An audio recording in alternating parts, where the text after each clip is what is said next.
ಅದಕ್ಕೆ ಅದು ಅಪೇಕ್ಷೆ ಅವರು ತುಂಬಾ ಅಪ್ಸೆಟ್ ಆಗಿದ್ದಾರೆ.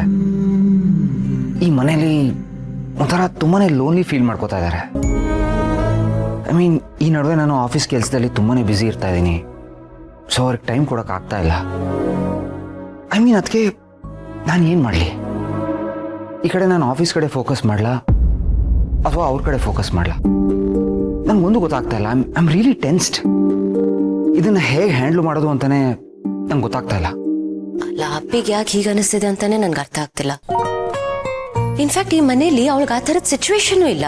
ಅವಳು ಅದನ್ನ ಕ್ರಿಯೇಟ್ ಮಾಡ್ಕೋತಿದ್ದಾಳೆ. ಈ ಮನೇಲಿ ನಾವೆಲ್ಲರೂ ಇದ್ದೀವಿ. ಅಜ್ಜಿ ಇದ್ದಾರೆ, ಅತ್ತೆ, ಮಲ್ಲಿ, ನಾನು. ಅವಳು ನಮ್ಮ ಜೊತೆ ಟೈಮ್ ಸ್ಪೆಂಡ್ ಮಾಡ್ಕೋಬಹುದಲ್ವಾ? ಮನ್ಸಲ್ಲಿ ಇಂಥದ್ದೊಂದು ಭಾವನೆ ಇದೆ ಅಂತ ಕೇಳಿನೇ ನಂಗೆ ಆಶ್ಚರ್ಯ ಆಗ್ತಿದೆ. Just can't believe it. ಅದಕ್ಕೆ ನಾನು ಅದನ್ನೇ ಸಜೆಸ್ಟ್ ಮಾಡಿದೆ. But she simply not comfortable. Mom ಹತ್ರ ಬಿಟ್ರೆ ಬೇರೆ ಯಾರ ಹತ್ರನೂ ಅವ್ರು ಇಂಟ್ರಾಕ್ಟೇ ಮಾಡಲ್ಲ. ನೋಡಿ, ಪ್ರಾಬ್ಲಮ್ ಇರೋದೇ ಅಲ್ಲೇ. ಅವಳಿಗೆ ಬೇಡ ಅಂದ್ರೆ ಮನೆಯವ್ರ ತಾನೇ ಏನ್ ಮಾಡಕ್ಕಾಗತ್ತೆ? ನಾವೊಂದು ಹೆಜ್ಜೆ ಮುಂದೆ ಇಟ್ಟರೆ ತಾನೇ ಇನ್ನೊಬ್ರು ನಮ್ಗೆ ಹತ್ರ ಆಗೋದು.